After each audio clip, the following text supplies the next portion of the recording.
Volám sa Simon Nažar, mám 33 rokov a chodil som sem od malička, odkedy si pamätám, do tohto strediska, na stredka a potom som tu aj bol animátor, aj tréner a teraz nie som tu aktívne nejako zaradený, iba sa tu tak vyskytneme na nedeľných omšiach.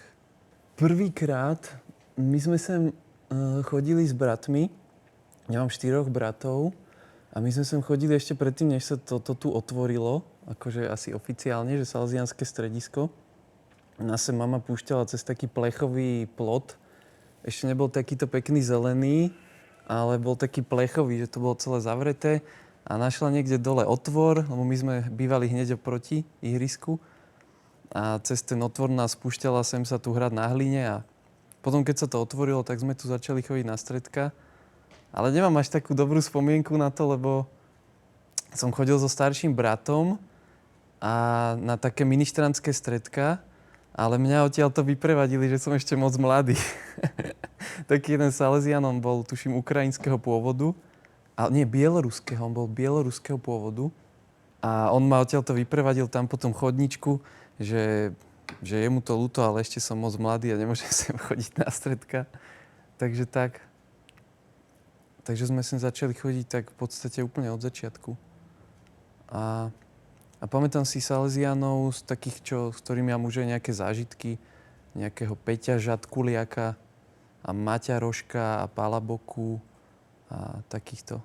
Tak s týmito mám také bližšie zážitky. Mám veľa pekných spomienok. Napríklad aj priateľku prvú som získal vďaka tomu, že som sem chodil. Aj prvú priateľku som ukradol Jánovi Prochácovi vďaka tomu, že som sem chodil. Prepáč, Jano, za to sa ti ospravedlňujem. Ale aj si pamätám, že Salesiani nás raz nechali strážiť ich dom, že nám tak verili. Ja s týmto Janom Prochácom spomenutým a s Tomášom Hankem. Ale tých spomienok je strašne veľa takých, že najkrajších. Aj strašne veľa spovedí. Bol som tu asi na 1 000 000 spovediach u viacerých spovedníkov. Aj u tých troch, čo tu vlastne zomreli. K Mírkovi Kyselovi som chodil, potom k Alojzovi Masnému a aj k Matiasovi Romfovi. Tak to bol taký zážitok byť s takými vyzretými, pokojnými mužmi a nechať si od nich radiť ako keby do života a počúvať ich. Tak aj to. Ale samozrejme futbal je najlepší zážitok. Vtipný? No napríklad. Vtedy, keď nás Salesiani nechali strážiť tento dom, tak sme si zobrali s chalanmi buginy, to bola prvá vec. Napustili sme ich benzínom a lietali sme si po celom pozemku. Až kým sme jednu strašne nerozbili buginu. A potom celý zvyšok nášho stráženia domu bol len o tom, že sme sa snažili opraviť tú buginu. A že sme si pomohli pár keksikmi zo tajných salesianských skladov. Lebo niektorí ľudia tu počas takej diskotéky po prímestiaku mysleli si, že najlepší nápad bude, že bude dobrý nápad dať si trošku alkoholu, aby sa asi sociálnejšie vedeli lepšie cítiť.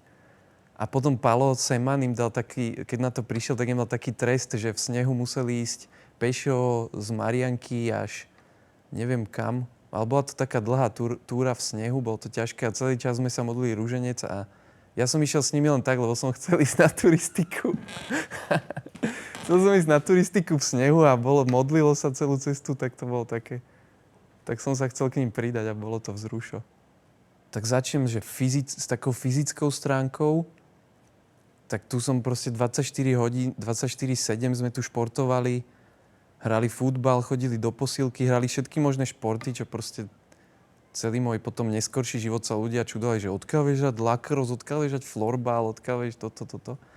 Takže z takej fyzickej stránky, potom z takej nejakej duševnej, tak na formáciách animátorov to nám strašne veľa dalo z takého hľadiska seba rozvoja a nejaký time management a rôzne návyky a princípy pochopiť do života, že čo je dobré, čo je zlé. A proste tak toho bolo nespočetne. A potom aj z toho duchovného samozrejme. Mal som tu duchovných vodcov, od ktorých som sa učil, ako počúvať, ako sa modliť, ako meditovať. Tak možno tak najviac mi tak vyskočilo taká nejaká sociálna zručnosť.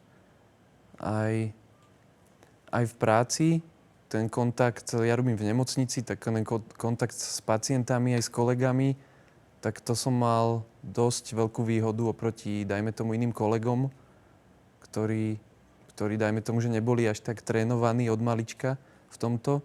A do rodiny tiež to, že som tu bol vlastne animátor a vlastne keď máš na starosti tie malé deti na stredkách a na krúžkoch, tak v podstate sa stále trénuješ v tom, že ako ich zaujať, ako im predať niečo dobré do života a akým spôsobom to urobiť, tak to mi určite tiež dosť pomohlo v takom rodinnom živote s deťmi. Mám 3 deti, takže už môžem celkom tiež sa im takto venovať tak animátorskejšie. Mladým animátorom v stredisku by som odporúčil to, čo ja si tak v mojom nejakom tomto neskoršom veku vyčítam, alebo čo tak trochu ľutujem, že som sa keby im nedal tak viacej tým mladým, ktorých som tu mal napríklad na stredku. Že viackrát som to bral ako takú povinnosť, ktorú som si chcel tak vybaviť a potom zase počas týždňa ma to tak ťažilo, že jej zase bude stredko, zase musím chystať hento tamto a nejaké výlety, tábory, ale že viac sa do toho tak, že nebať sa im dať viacej a vložiť a obetovať a mať ich fakt rád. Že nie tak, že skončí sa to stredko a už potom si na tých ľudí ani nespomenie človek, ani po rokoch napríklad, ale občas sa nájde jeden z mála aj taký animátor, ktorý napríklad aj po rokoch, alebo že každý rok, napríklad Peťo Kukla mi proste každý rok napíše pri nejakej príležitosti alebo sa mi ozve, tak to mi tak keby ukazuje, že naozaj ma mal rád a že nemusel to tu len na silu hrať, alebo iba raz za týždeň, raz za mesiac, alebo v akých časových intervaloch. Tak ja by som chcel popriať ľuďom tohto diela, aby sa tak nebali zobrať tú zodpovednosť aj na seba, aj tých svojich zodpovednosť za tie svoje rozhodnutia a viesť to tým správnym smerom. A nenechávať to len tak tiecť a pretekať a báť sa robiť nejaké kroky a rozhodnutia. Tak asi to, zobrať tú zodpovednosť do svojich rúk. No dobre, takže prečo ste ma sem zavolali? Prvá otázka.